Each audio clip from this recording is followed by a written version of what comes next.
বাংলাদেশের ইতিহাসের অন্যতম জঘন্যতম একটি হত্যাকাণ্ড ছিল মেজর সিনহা হত্যাকাণ্ড, যেটা যে কোনো সমাজের সভ্যতাকে প্রশ্নবিদ্ধ করে। সেই মামলায় বিচারিক আদালত 2 জনকে ফাঁসির আদেশ দিয়েছিলেন এবং 6 জনকে যাবজ্জীবন কারাদণ্ডে দণ্ডিত করেছিলেন। ফাঁসির আদেশ যেহেতু দিয়েছেন, আইনের বিধান মতে ডেথ রেফারেন্স হিসাবে এটা সুপ্রিম কোর্টে আসে। বাদীপক্ষের পক্ষ থেকে একটি রিভিশন দায়ের করা হয় বাকি 6 জনকেও মৃত্যুদণ্ড দেওয়ানোর জন্য। রাষ্ট্রপক্ষ থেকে কোনো আপিল করা হয়নি।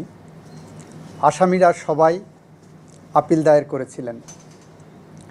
ফলে ডেথ রেফারেন্স, বাদীপক্ষের রিভিশন এবং আসামিদের আপিল একসাথে শুনানি শেষ করে মহামান্য হাইকোর্ট বিভাগ আজকে নিম্ন আদালতের বিচারিক আদালতে রায় বহাল রেখেছেন। অর্থাৎ 2 জনের ফাঁসি এবং 6 জনের যাবজ্জীবন জেল এটি বহাল রেখেছেন। আদালতে আমাদের গত দিনে যে সাবমিশন দিয়েছিলাম, সেই সাবমিশনে আমরা এটা বলেছিলাম,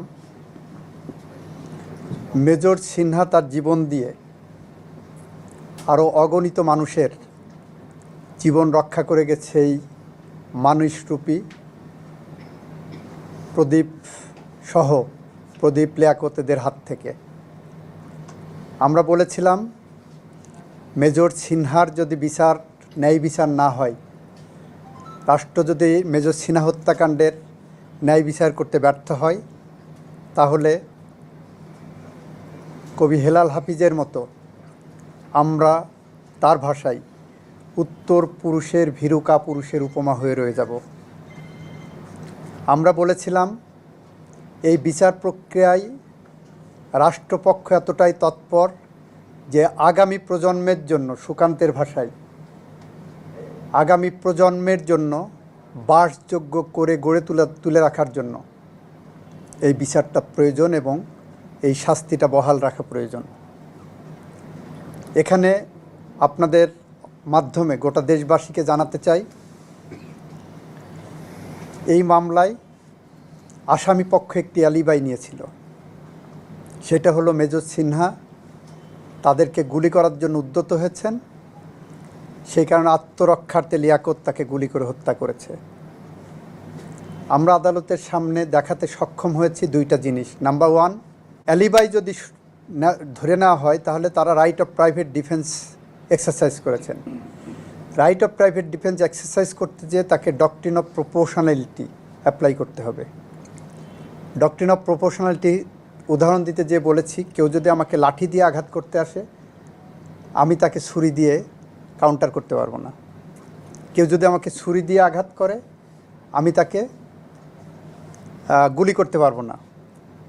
সেখানে মেজর সিনহার যে এপিসোড ওখানে আসছে, আমরা দেখাতে পারলাম যে সে গাড়ির থেকে নেমেছে 2 হাত উঁচু করে।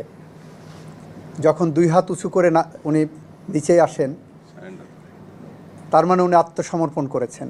তখন প্রথমে তাকে 2টি গুলি করা হয়েছে, একটু এগিয়ে যেয়ে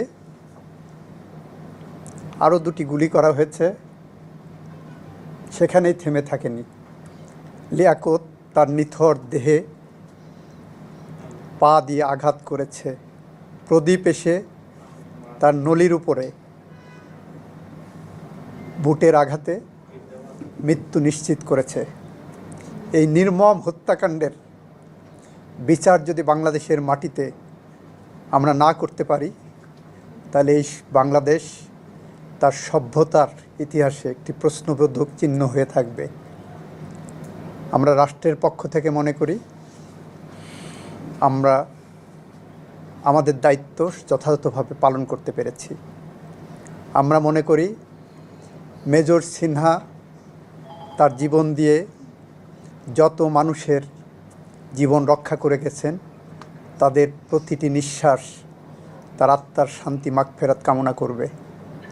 আমরা মনে করি মেজর সিনহার যারা সতীর্থ, সহকর্মী, বিশেষ করে সেনাবাহিনীর যে সমস্ত কর্মকর্তারা মেজর সিনহার বিচারের জন্য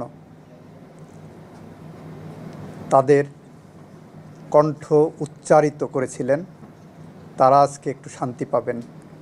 কিছুটা হলেও হয়তো মেজর সিনহার শূন্যতা পূরণ হবে না, বাট তারা মনে করবেন তাদের কণ্ঠে যে প্রতিবাদ উঠে এসেছিল সেই প্রতিবাদ একটি ভাষা পেয়েছে, একটি ন্যায় বিচার পেয়েছে। মেজর সিনহার আত্মার শান্তির জন্য তাদের এটার থেকে বড় কোনো ইবাদত হতে পারে না। সবাইকে ধন্যবাদ।